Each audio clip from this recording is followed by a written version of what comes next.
Hi all. ఈరోజు Sunday కదా, vegetable dum biryani చేశాను. కాలీఫ్లవర్, చిక్కుడుకాయ, బంగాళదుంప, క్యారెట్, బీన్స్ అన్నీ కొంచెం పసుపు ఉప్పు వేసి ఉడకబెట్టుకున్నాను ముందు.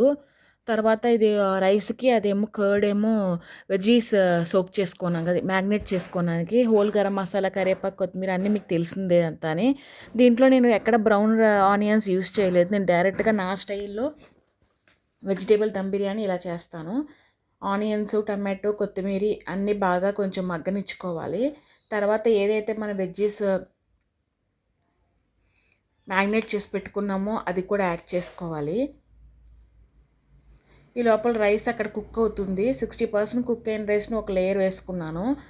ఎందుకంటే వెజ్జెస్లో వాటర్ ఉంటుంది కాబట్టి కొంచెం 60% కుక్ చేసిన రైస్ ఒక లేయర్ వేసుకుని, తర్వాత 90% కుక్ అయిన రైస్ని ఇంకొక లేయర్ వేసుకున్నాను, దమ్ వేసుకున్నాను. తర్వాత ఇది వచ్చి చికెన్ కాజు ఫ్రై అండి. ఆల్రెడీ చికెన్ నేను ఉప్పు, పసుపు, కారం అన్నీ వేసి ఉడకబెట్టుకున్నాను.